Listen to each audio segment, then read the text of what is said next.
This recording is by Mark Smith of Simpsonville, South Carolina. Great Expectations by Charles Dickens, Chapter 25. Bentley Drummle, who was so sulky a fellow that he even took up a book as if its writer had done him an injury, did not take up an acquaintance in a more agreeable spirit. Heavy in figure, movement, and comprehension, in the sluggish complexion of his face, and in the large, awkward tongue that seemed to loll about in his mouth as he himself lolled about in a room, he was idle, proud, niggardly, reserved, and suspicious.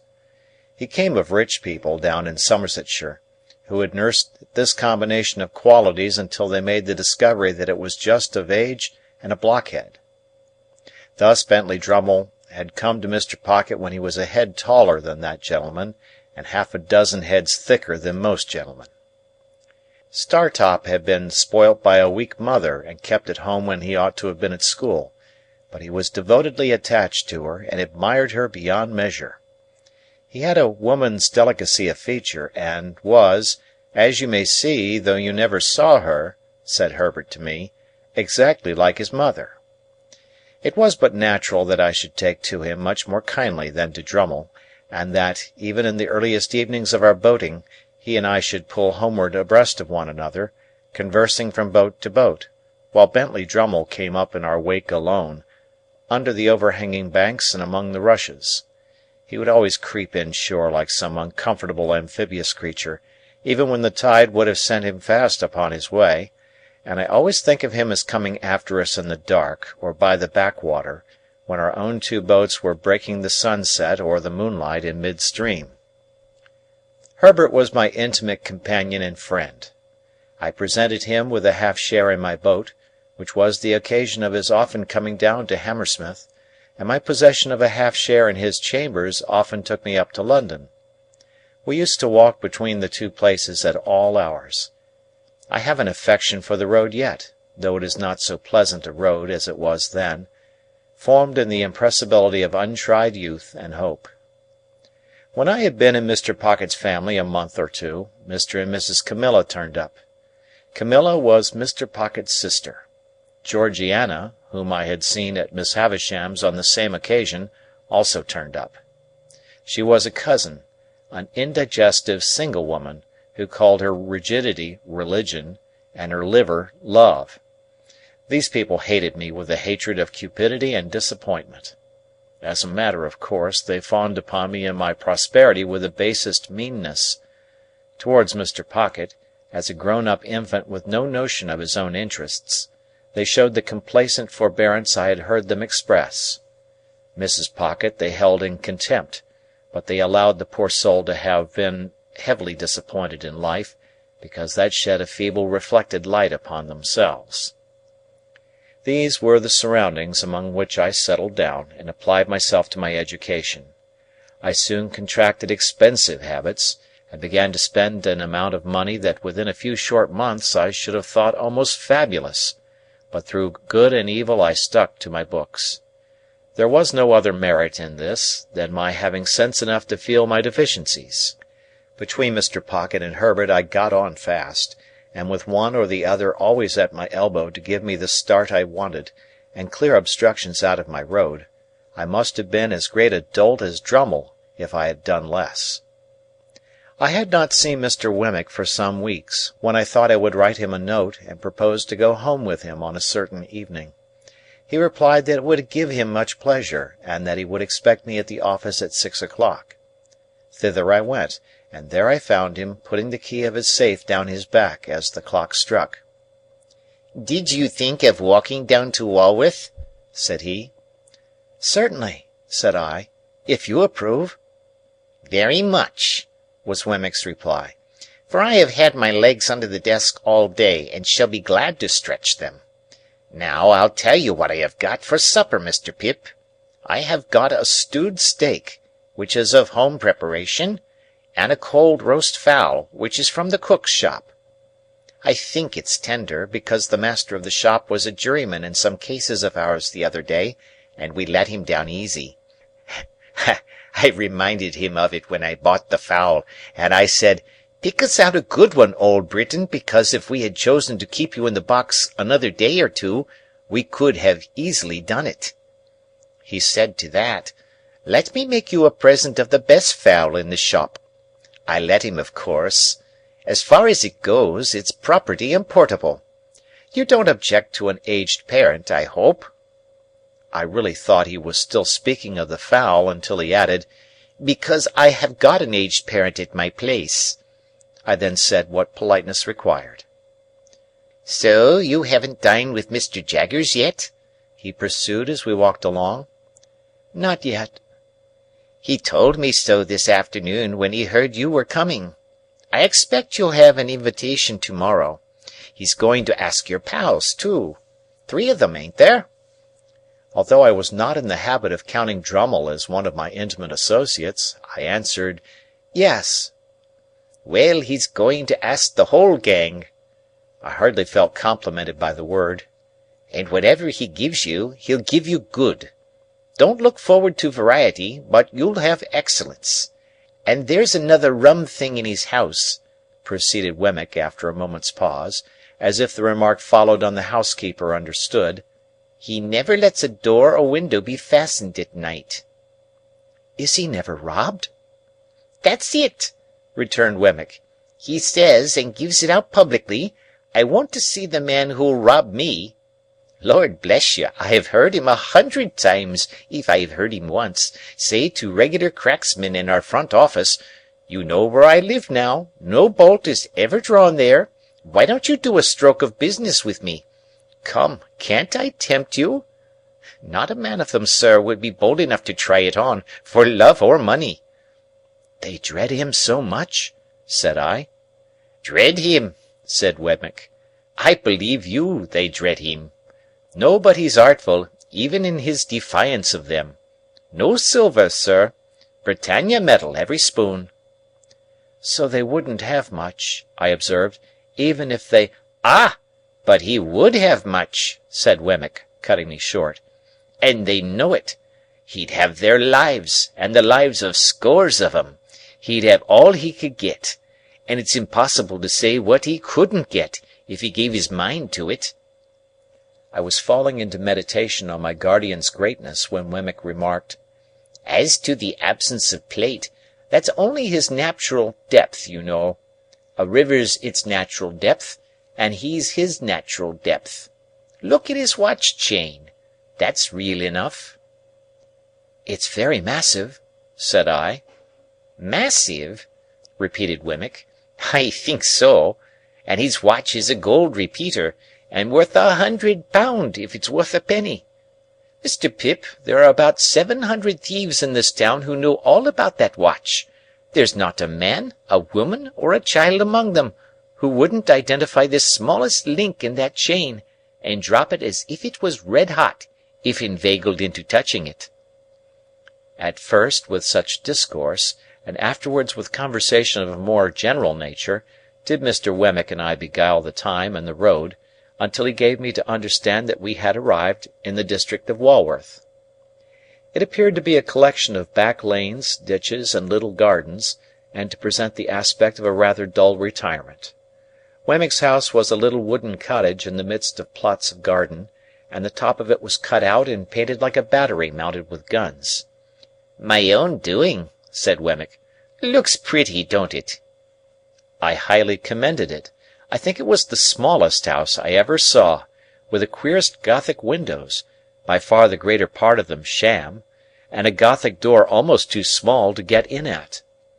"That's a real flagstaff, you see," said Wemmick, "and on Sundays I run up a real flag. Then look here. After I have crossed this bridge, I hoist it up, so, and cut off the communication." The bridge was a plank, and it crossed a chasm about 4 feet wide and 2 deep. But it was very pleasant to see the pride with which he hoisted it up and made it fast, smiling as he did so, with a relish and not merely mechanically. "At 9 o'clock every night, Greenwich time," said Wemmick, "the gun fires. There he is, you see. And when you hear him go, I think you'll say he's a stinger." The piece of ordnance referred to was mounted in a separate fortress, constructed of lattice work. It was protected from the weather by an ingenious little tarpaulin contrivance in the nature of an umbrella. Then, at the back, said Wemmick, out of sight, so as not to impede the idea of fortifications, for it's a principle with me. If you have an idea, carry it out and keep it up. I don't know whether that's your opinion. I said, decidedly. At the back there's a pig, and there are fowls and rabbits. Then I knock together my own little frame, you see, and grow cucumbers, and you'll judge at supper what sort of a salad I can raise. So, sir, said Wemmick, smiling again, but seriously too, as he shook his head, if you can suppose the little place besieged, it would hold out a devil of a time in point of provisions. Then he conducted me to a bower about a dozen yards off, but which was approached by such ingenious twists of path that it took quite a long time to get at, and in this retreat our glasses were already set forth. Our punch was cooling in an ornamental lake, on whose margin the bower was raised. This piece of water, with an island in the middle which might have been the salad for supper, was of a circular form, and he had constructed a fountain in it, which, when you set a little mill going and took a cork out of a pipe, played to that powerful extent that it made the back of your hand quite wet. I am my own engineer, and my own carpenter, and my own plumber, and my own gardener, and my own jack-of-all-trades, said Wemmick, in acknowledging my compliments. Well, it's a good thing, you know. It brushes the Newgate cobwebs away, and pleases the aged. You wouldn't mind being at once introduced to the aged, would you? It wouldn't put you out?" I expressed the readiness I felt, and we went into the castle. There we found, sitting by a fire, a very old man in a flannel coat, clean, cheerful, comfortable, and well cared for, but intensely deaf. "Well, aged parent," said Wemmick, shaking hands with him in a cordial and jocose way, "how am you?" "All right, John, all right," replied the old man. "Here's Mr. Pip, aged parent," said Wemmick, "and I wish you could hear his name. Nod away at him, Mr. Pip, that's what he likes. Nod away at him, if you please, like winking." "This is a fine place of my son's, sir," cried the old man, while I nodded as hard as I possibly could. "This is a pretty pleasure ground, sir. This spot, and these beautiful works upon it ought to be kept together by the nation, after my son's time, for the people's enjoyment." "You're as proud of it as Punch, ain't you, aged?" said Wemmick, contemplating the old man, with his hard face really softened. "There's a nod for you," giving him a tremendous one. "There's another for you," giving him a still more tremendous one. "You like that, don't you? If you're not tired, Mr. Pip, though I know it's tiring to strangers, will you tip him one more? You can't think how it pleases him." I tipped him several more, and he was in great spirits. We left him bestirring himself to feed the fowls, and we sat down to our punch in the arbour, where Wemmick told me, as he smoked a pipe, that it had taken him a good many years to bring the property up to its present pitch of perfection. "Is it your own, Mr. Wemmick?" "Oh, yes," said Wemmick. "I have got hold of it a bit at a time. It's a freehold, by George." "Is it indeed? I hope Mr. Jaggers admires it." "Never seen it," said Wemmick. "Never heard of it. Never seen the aged. Never heard of him. No. The office is one thing, in private life is another. When I go into the office I leave the castle behind me, and when I come into the castle I leave the office behind me. If it's not in any way disagreeable to you, you'll oblige me by doing the same. I don't wish it professionally spoken about." Of course I felt my good faith involved in the observance of his request. The punch being very nice, we sat there drinking it and talking, until it was almost 9 o'clock. "Getting near gunfire," said Wemmick then, as he laid down his pipe. "It's the aged's treat." Proceeding into the castle again, we found the aged heating the poker, with expectant eyes, as a preliminary to the performance of this great nightly ceremony. Wemmick stood with his watch in his hand until the moment was come for him to take the red-hot poker from the Aged and repair to the battery. He took it and went out, and presently the Stinger went off with a bang that shook the crazy little box of a cottage as if it must fall to pieces, and made every glass and teacup in it ring. Upon this the Aged, who I believe would have been blown out of his armchair but for holding on by the elbows, cried out exultingly, "He's fired! I heerd him!" And I nodded at the old gentleman until it is no figure of speech to declare that I absolutely could not see him. The interval between that time and supper Wemmick devoted to showing me his collection of curiosities. They were mostly of a felonious character, comprising the pen with which a celebrated forgery had been committed, a distinguished razor or two, some locks of hair, and several manuscript confessions written under condemnation, upon which Mr. Wemmick set particular value as being, to use his own words, "every one of 'em lies, sir." These were agreeably dispersed among small specimens of china and glass, various neat trifles made by the proprietor of the museum, and some tobacco stoppers carved by the Aged. They were all displayed in that chamber of the castle into which I had been first inducted, and which served, not only as the general sitting-room, but as the kitchen too, if I might judge from a saucepan on the hob, and a brazen bijou over the fireplace, designed for the suspension of a roasting-jack. There was a neat little girl in attendance who looked after the Aged in the day. When she had laid the supper-cloth, the bridge was lowered to give her means of egress, and she withdrew for the night. The supper was excellent, and though the castle was rather subject to dry rot, insomuch that it tasted like a bad nut, and though the pig might have been farther off, I was heartily pleased with my whole entertainment. Nor was there any drawback on my little turret bedroom, beyond there being such a very thin ceiling between me and the flagstaff, that when I lay down on my back in bed, it seemed as if I had to balance that pole on my forehead all night. Wemmick was up early in the morning, and I am afraid I heard him cleaning my boots. After that he fell to gardening, and I saw him from my Gothic window pretending to employ the Aged, and nodding at him in a most devoted manner. Our breakfast was as good as the supper, and at 8:30 precisely we started for Little Britain. By degrees Wemmick got drier and harder as we went along, and his mouth tightened into a post-office again. At last, when we got to his place of business and he pulled out his key from his coat-collar, he looked as unconscious of his Walworth property as if the castle and the drawbridge and the arbour and the lake and the fountain and the Aged had all been blown into space together by the last discharge of the Stinger. End of chapter. Chapter 26. It fell out as Wemmick had told me it would, that I had an early opportunity of comparing my guardian's establishment with that of his cashier and clerk. My guardian was in his room, washing his hands with his scented soap, when I went into the office from Walworth, and he called me to him, and gave me the invitation for myself and friends which Wemmick had prepared me to receive. "No ceremony," he stipulated, "and no dinner dress, and say to-morrow."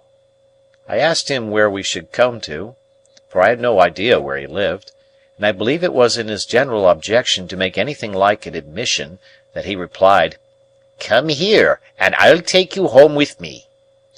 I embraced this opportunity of remarking that he washed his clients off as if he were a surgeon or a dentist. He had a closet in his room, fitted up for the purpose, which smelt of the scented soap like a perfumer's shop. It had an unusually large jack-towel on a roller inside the door, and he would wash his hands, and wipe them and dry them all over his towel, whenever he came in from a police court or dismissed a client from his room. When I and my friends repaired to him at 6 o'clock next day, he seemed to have been engaged on a case of a darker complexion than usual, for we found him with his head butted into this closet, not only washing his hands, but laving his face and gargling his throat. And even when he had done all that, and had gone all round the jack-towel, he took out his penknife and scraped the case out of his nails before he put his coat on. There were some people slinking about as usual when we passed out into the street, who were evidently anxious to speak with him. but there was something so conclusive in the halo of scented soap which encircled his presence that they gave it up for that day. As we walked along westward, he was recognized ever and again by some face in the crowd of the streets, and whenever that happened he talked louder to me, but he never otherwise recognized anybody, or took notice that anybody recognized him. He conducted us to Gerrard Street, Soho, to a house on the south side of that street. Rather a stately house of its kind, but dolefully in want of painting and with dirty windows. He took out his key and opened the door, and we all went into a stone hall, bare, gloomy, and little used. So, up a dark brown staircase into a series of 3 dark brown rooms on the first floor. There were carved garlands on the panelled walls, and as he stood among them giving us welcome, I know what kind of loops I thought they looked like. Dinner was laid in the best of these rooms. The second was his dressing-room, the third his bedroom. He told us that he held the whole house, but rarely used more of it than we saw. The table was comfortably laid, no silver in the service of course, and at the side of his chair was a capacious dumbwaiter, with a variety of bottles and decanters on it, and 4 dishes of fruit for dessert. I noticed throughout that he kept everything under his own hand and distributed everything himself. There was a bookcase in the room. I saw from the backs of the books that they were about evidence, criminal law, criminal biography, trials, acts of parliament, and such things. The furniture was all very solid and good, like his watch-chain. It had an official look, however, and there was nothing merely ornamental to be seen. In a corner was a little table of papers with a shaded lamp, so that he seemed to bring the office home with him in that respect too, and to wheel it out of an evening and fall to work. As he had scarcely seen my 3 companions until now, for he and I had walked together, he stood on the hearthrug, after ringing the bell, and took a searching look at them. To my surprise he seemed at once to be principally if not solely interested in Drummle. "Pip," said he, putting his large hand on my shoulder and moving me to the window, "I don't know one from the other. Who's the spider?" "The spider?" said I. "The blotchy, sprawly, sulky fellow." "That's Bentley Drummle," I replied. "The one with the delicate face is Startop." Not making the least account of "the one with the delicate face," he returned, "Bentley Drummle is his name, is it? I like the look of that fellow." He immediately began to talk to Drummle, not at all deterred by his replying in his heavy reticent way, but apparently led on by it to screw discourse out of him. I was looking at the two, when there came between me and them the housekeeper, with the first dish for the table. She was a woman of about 40, I supposed, but I may have thought her younger than she was. Rather tall, of a lithe, nimble figure, extremely pale, with large faded eyes, and a quantity of streaming hair. I cannot say whether any diseased affection of the heart caused her lips to be parted as if she were panting, and her face to bear a curious expression of suddenness and flutter, but I know that I had been to see Macbeth at the theatre a night or 2 before, and that her face looked to me as if it were all disturbed by fiery air, like the faces I had seen rise out of the witch's cauldron. She set the dish on, touched my guardian quietly on the arm with a finger to notify that dinner was ready, and vanished. We took our seats at the round table, and my guardian kept Drummle on one side of him, while Startop sat on the other.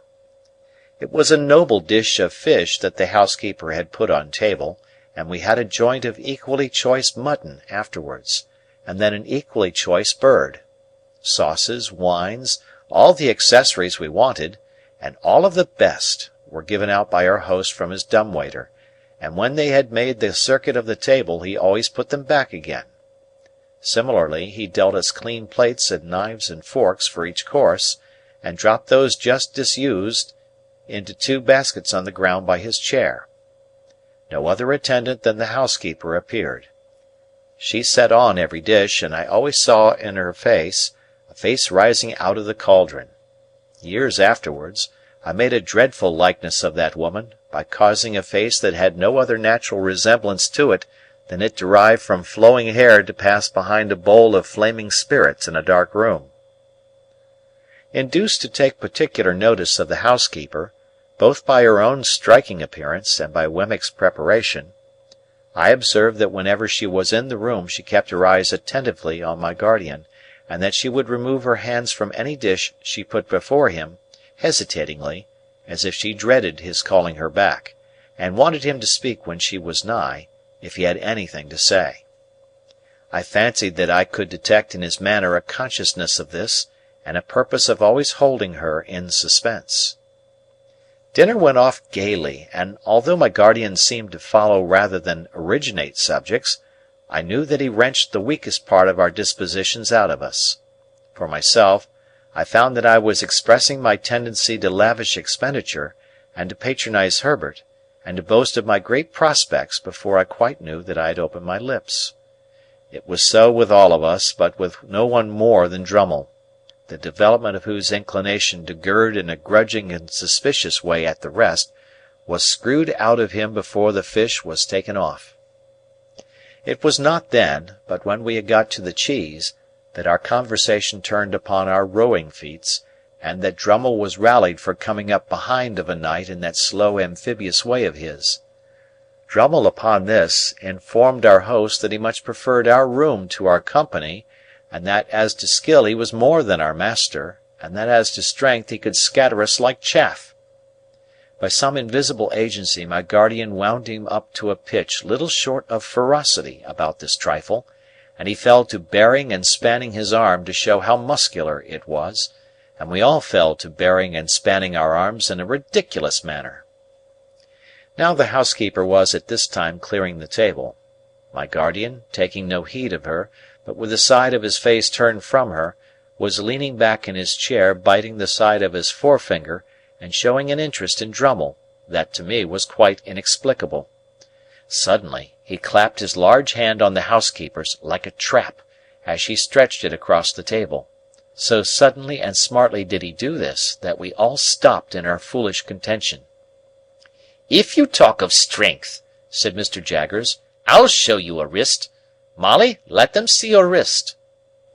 Her entrapped hand was on the table, but she had already put her other hand behind her waist. "Master," she said in a low voice, with her eyes attentively and entreatingly fixed upon him, "don't." "I'll show you a wrist," repeated Mr. Jaggers, with an immovable determination to show it. "Molly, let them see your wrist." "Master," she again murmured, "please." "Molly," said Mr. Jaggers, not looking at her, but obstinately looking at the opposite side of the room, "let them see both your wrists. Show them. Come." He took his hand from hers and turned that wrist up on the table. She brought her other hand from behind her and held the two out side by side. The last wrist was much disfigured, deeply scarred, and scarred across and across.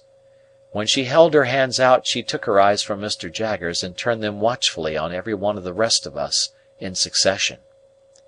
"There's power here," said Mr. Jaggers, coolly tracing out the sinews with his forefinger. "Very few men have the power of wrist that this woman has. It's remarkable what mere force of grip there is in these hands. I have had occasion to notice many hands, but I never saw stronger in that respect, man's or woman's, than these." While he said these words in a leisurely, critical style, she continued to look at every one of us in regular succession as we sat. The moment he ceased, she looked at him again. "That'll do, Molly," said Mr. Jaggers, giving her a slight nod. "You have been admired and can go." She withdrew her hands and went out of the room, and Mr. Jaggers, putting the decanters on from his dumb-waiter, filled his glass and passed round the wine. "At 9:30, gentlemen," said he, "we must break up. Pray make the best use of your time. I am glad to see you all. Mr. Drummle, I drink to you." If his object in singling out Drummle was to bring him out still more, it perfectly succeeded. In a sulky triumph Drummle showed his morose depreciation of the rest of us in a more and more offensive degree, until he became downright intolerable. Through all his stages Mr. Jaggers followed him with the same strange interest. He actually seemed to serve as a zest to Mr. Jaggers' wine. In our boyish want of discretion, I dare say we took too much to drink, and I know we talked too much. We became particularly hot upon some boorish sneer of Drummle's, to the effect that we were too free with our money. It led to my remarking, with more zeal than discretion, that it came with a bad grace from him, to whom Startop had lent money in my presence but a week or so before. "Well," retorted Drummle, "he'll be paid." "I don't mean to imply that he won't," said I, "but it might make you hold your tongue about us and our money, I should think." "You should think," retorted Drummle. "O Lord!" "I dare say," I went on, meaning to be very severe, "that you wouldn't lend money to any of us if we wanted it."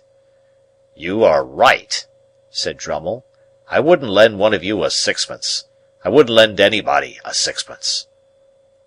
"Rather mean to borrow under those circumstances, I should say." "You should say," repeated Drummle. "O Lord!" This was so very aggravating, the more especially as I found myself making no way against his surly obtuseness, that I said, disregarding Herbert's efforts to check me, "Come, Mr. Drummle, since we are on the subject, I'll tell you what passed between Herbert here and me when you borrowed that money." "I don't want to know what passed between Herbert there and you," growled Drummle, and I think he added in a lower growl that we might both go to the devil and shake ourselves. "I'll tell you, however," said I, "whether you want to know or not. We said that as you put it in your pocket very glad to get it, you seemed to be immensely amused at his being so weak as to lend it." Drummle laughed outright, and sat laughing in our faces, with his hands in his pockets and his round shoulders raised, plainly signifying that it was quite true, and that he despised us as asses all. Hereupon Startop took him in hand, though with a much better grace than I had shown, and exhorted him to be a little more agreeable. Startop being a lively, bright young fellow, and Drummle being the exact opposite, the latter was always disposed to resent him as a direct personal affront. He now retorted in a coarse, lumpish way, and Startop tried to turn the discussion aside with some small pleasantry that made us all laugh. Resenting this little success more than anything, Drummle, without any threat or warning, pulled his hands out of his pockets, dropped his round shoulders, swore, took up a large glass, and would have flung it at his adversary's head, but for our entertainers dexterously seizing it at the instant when it was raised for that purpose. "Gentlemen," said Mr. Jaggers, deliberately putting down the glass, and hauling out his gold repeater by its massive chain, "I am exceedingly sorry to announce that it's 9:30. On this hint we all rose to depart. Before we got to the street door, Startop was cheerily calling Drummle "old boy," as if nothing had happened, but the old boy was so far from responding that he would not even walk to Hammersmith on the same side of the way, so Herbert and I, who remained in town, saw them going down the street on opposite sides, Startop leading, and Drummle lagging behind in the shadow of the houses, much as he was wont to follow in his boat. As the door was not yet shut, I thought I would leave Herbert there for a moment and run upstairs again to say a word to my guardian. I found him in his dressing-room surrounded by his stock of boots, already hard at it, washing his hands of us. I told him I had come up again to say how sorry I was that anything disagreeable should have occurred, and that I hoped he would not blame me much. "Pooh," said he, sluicing his face, and speaking through the water drops, "it's nothing, Pip. I like that spider, though." He had turned towards me now, and was shaking his head and blowing and towelling himself. "I am glad you like him, sir," said I, "but I don't." "No, no," my guardian assented. "Don't have too much to do with him. Keep as clear of him as you can. But I like the fellow, Pip. He is one of the true sort. Why, if I was a fortune-teller—" Looking out of the towel, he caught my eye. "But I am not a fortune-teller," he said, letting his head drop into a festoon of towel, and towling away at his 2 ears. "You know what I am, don't you? Good night, Pip." Good night, sir. In about a month after that, the Spider's time with Mr. Pocket was up for good, and to the great relief of all the house but Mrs. Pocket, he went home to the family whole. Chapter 27. My dear Mr. Pip, I write this by request of Mr. Gargery, for to let you know that he is going to London in company with Mr. Wopsle, and would be glad, if agreeable, to be allowed to see you. He would call at Barnard's Hotel Tuesday morning at 9 o'clock, when, if not agreeable, please leave word. Your poor sister is much the same as when you left. We talk of you in the kitchen every night, and wonder what you are saying and doing. If now considered in the light of a liberty, excuse it for the love of poor old days. No more, dear Mr. Pip, from you ever obliged and affectionate servant, Biddy.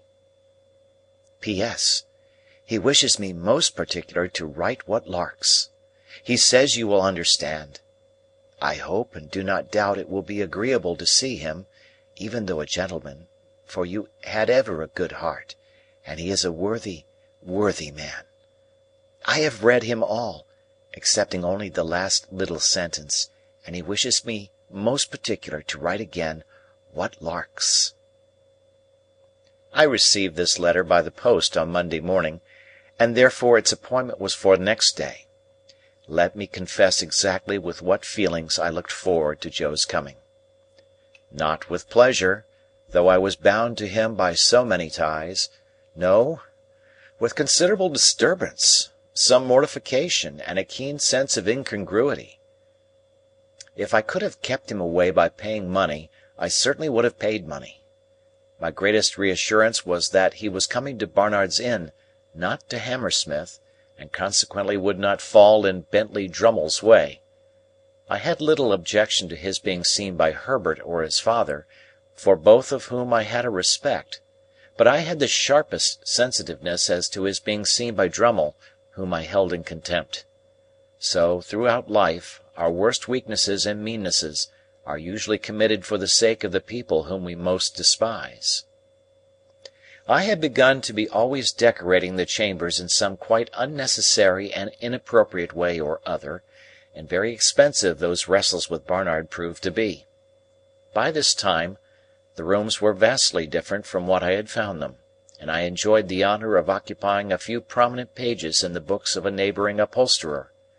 I had got on so fast of late that I had even started a boy in boots, top boots, in bondage and slavery to whom I might have been said to pass my days. For, after I had made the monster, out of the refuse of my washerwoman's family, and had clothed him with a blue coat, canary waistcoat, white cravat, creamy breeches, and the boots already mentioned, I had to find him a little to do and a great deal to eat, and with both of those horrible requirements he haunted my existence. This avenging phantom was ordered to be on duty at 8 on Tuesday morning in the hall. It was 2 feet square, as charged for floorcloth, and Herbert suggested certain things for breakfast that he thought Joe would like. While I felt sincerely obliged to him for being so interested and considerate, I had an odd, half-provoked sense of suspicion upon me that if Joe had been coming to see him, he wouldn't have been quite so brisk about it. However, I came into town on the Monday night to be ready for Joe, and I got up early in the morning and caused the sitting-room and breakfast-table to assume their most splendid appearance. Unfortunately, the morning was drizzly, and an angel could not have concealed the fact that Barnard was shedding sooty tears outside the window, like some weak giant of a sweep. As the time approached, I should have liked to run away, but the avenger pursuant to orders was in the hall, and presently I heard Joe on the staircase. I knew it was Joe, by his clumsy manner of coming upstairs, his state boots being always too big for him, and by the time it took him to read the names on the other floors in the course of his ascent. When at last he stopped outside our door, I could hear his finger tracing over the painted letters of my name, and I afterwards distinctly heard him breathing in at the keyhole.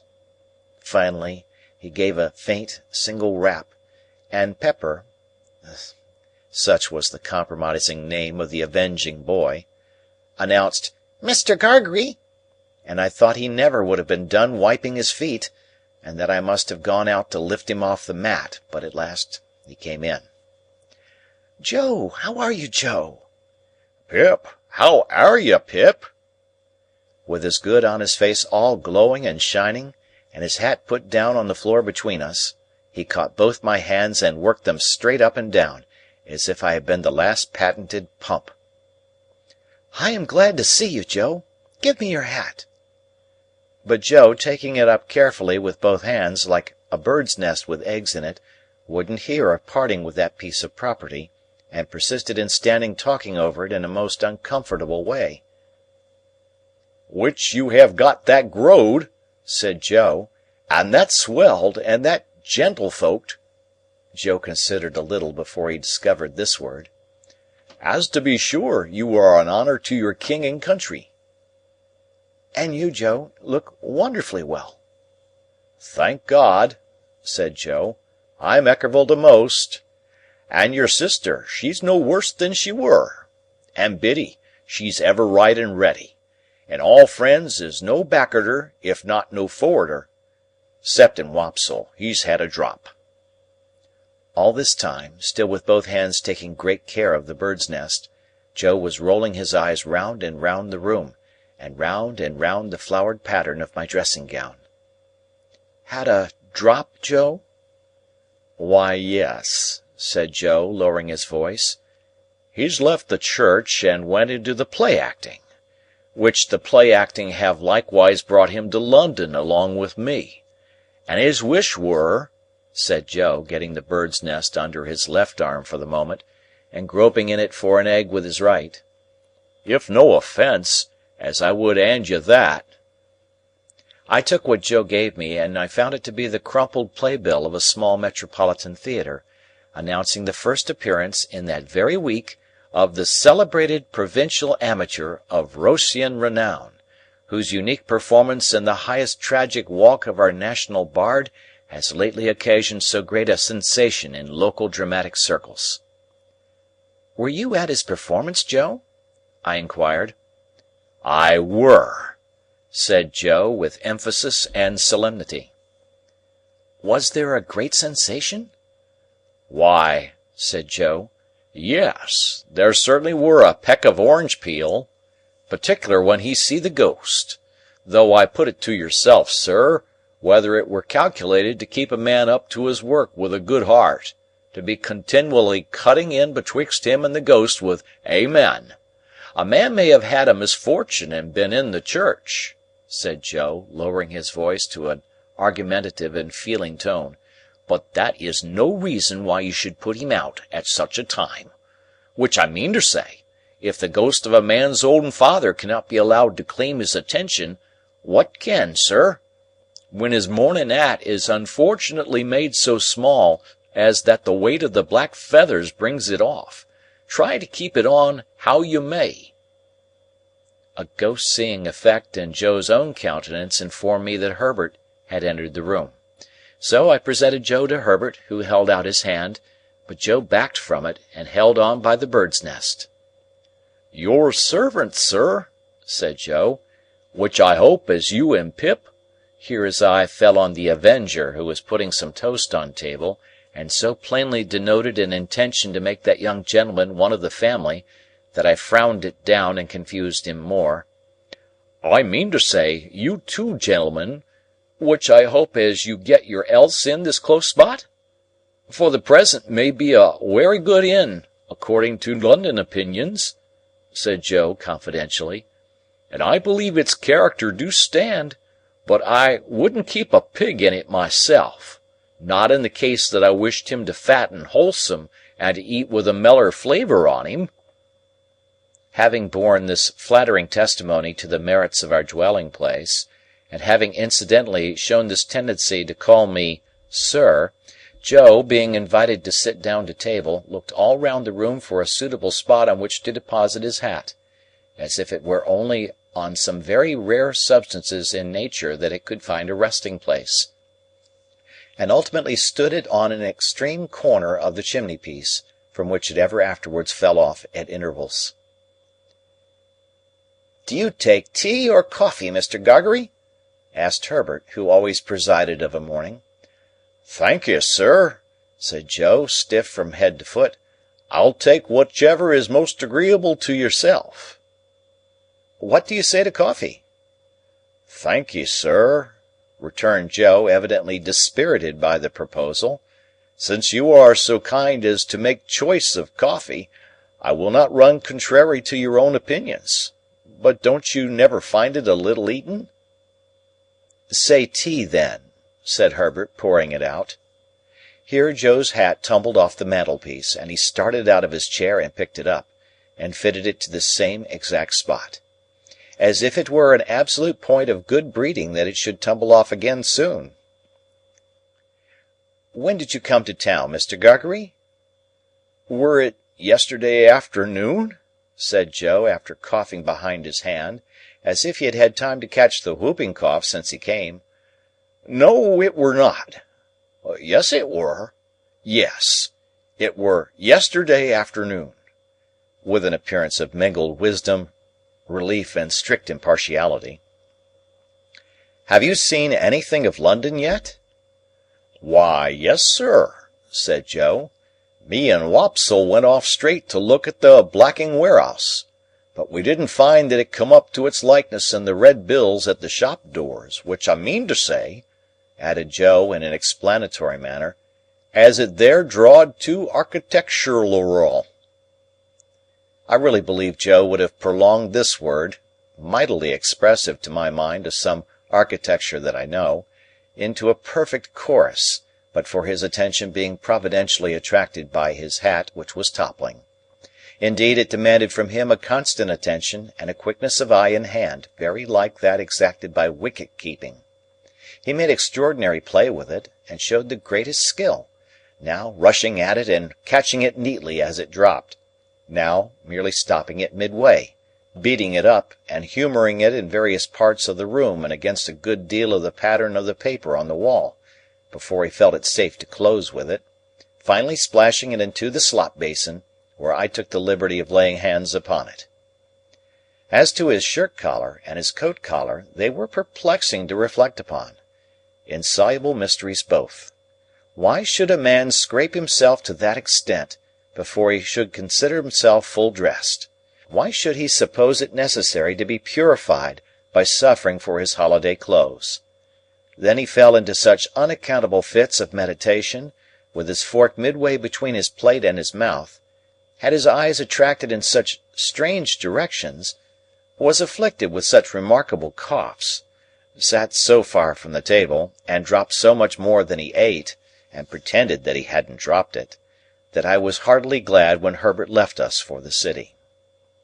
I had neither the good sense nor the good feeling to know that this was all my fault, and that if I had been easier with Joe, Joe would have been easier with me. I felt impatient of him and out of temper with him, in which condition he heaped coals of fire on my head. "Us two being now alone, sir," began Joe. "Joe," I interrupted pettishly, "how can you call me sir?" Joe looked at me for a single instant with something faintly like reproach. Utterly preposterous as his cravat was, and as his collars were, I was conscious of a sort of dignity in the look. "Us two being now alone," resumed Joe, "and me having the intentions and abilities to stay not many minutes more, I will now conclude, leastways begin, to mention what have led to my having had the present honour. For was it not," said Joe, with his old air of lucid exposition, "that my only wish were to be useful to you, I should not have had the honour of breaking victuals in the company and abode of gentlemen?" I was so unwilling to see the look again that I made no remonstrance against this tone. "Well, sir," pursued Joe, "this is how it were. I were at the Bargeman the other night, Pip." Whenever he subsided into affection he called me Pip, and whenever he relapsed into politeness he called me sir. "When there come up in the shay cart Pumblechook. which that same identical," said Joe, going down a new track, "do comb my hair the wrong way sometimes, awful, by giving out up and down town as it were him which ever had your infant companionation, and were looked upon as a playfellow by yourself." "Nonsense! It was you, Joe." "Which I fully believed it were, Pip," said Joe, slightly tossing his head, "though it signify little now, sir. Well, Pip, this same identical, which his manners is given to blusterous, come to me at the Bargeman, what a pipe and a pint of beer do give refreshment to the working man, sir, and do not over-stimulate. And his word were, 'Joseph, Miss Havisham, she wished to speak to you.'"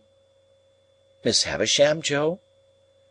"She wish, were Pumblechook's word, to speak to you." Joe sat and rolled his eyes at the ceiling. "Yes, Joe. Go on, please." "Next day, sir," said Joe, looking at me as if I were a long way off, "having cleaned myself, I go and see Miss A." "Miss A, Joe? Miss Havisham?" "Which I say, sir," replied Joe, with an air of legal formality, as if he were making his will, "Miss A, or otherwise Havisham. Her expression air then as follerin: 'Mr. Gargery, you are in correspondence with Mr. Pip?' Having had a letter from you, I were able to say, 'I am.' When I married your sister, sir, I said, 'I will,' and when I answered your friend Pip, I said, 'I am.' 'Would you tell him then,' said she, 'that which Estella has come home, and would be glad to see him?'" I felt my face fire up as I looked at Joe. I hope one remote cause of its firing may have been my consciousness that if I had known his errand I should have given him more encouragement. "Biddy," pursued Joe, "when I got home and asked her fur to write the message to you, a little hung back. Biddy says, 'I know he will be very glad to have it by word of mouth. It is holiday time. You want to see him. Go.' I have now concluded, sir," said Joe, rising from his chair, "and Pip, I wish you ever well and ever prospering to a greater and a greater height." "But you are not going now, Joe?" "Yes, I am," said Joe. "But you are coming back to dinner, Joe?"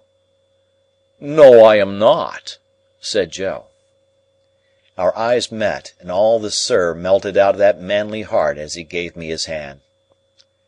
"Pip, dear old chap, life is made of ever so many partings welded together, as I may say, and one man's a blacksmith, and one's a whitesmith, and one's a goldsmith, and one's a coppersmith. Diwisions between such must come, and must be met as they come. If there's been any fault at all to-day, it's mine. You and me is not two figures to be together in London, nor yet anywheres else but what is private, and beknown, and understood among friends. It ain't that I am proud, but that I want to be right, as you shall never see me no more in these clothes. I'm wrong in these clothes. I'm wrong out of the forge, the kitchen, or off the marshes. You won't find half so much fault in me if you think of me in my forge dress, with my hammer to my hand, or even my pipe. You won't find half so much fault in me if, supposing as you should ever wish to see me, you come and put your head in at the forge window, and see Joe the blacksmith there, at the old anvil, in the old burnt apron, sticking to the old work. I'm awful dull, but I hope I beat out something nigh the rights of this at last. And so God bless you, dear old Pip, old chap, God bless you." I had not been mistaken in my fancy that there was a simple dignity in him. The fashion of his dress could no more come in its way when he spoke these words than it could come in its way in heaven. He touched me gently on the forehead and went out. As soon as I could recover myself sufficiently, I hurried out after him, and looked for him in the neighbouring streets, but he was gone. End of chapter.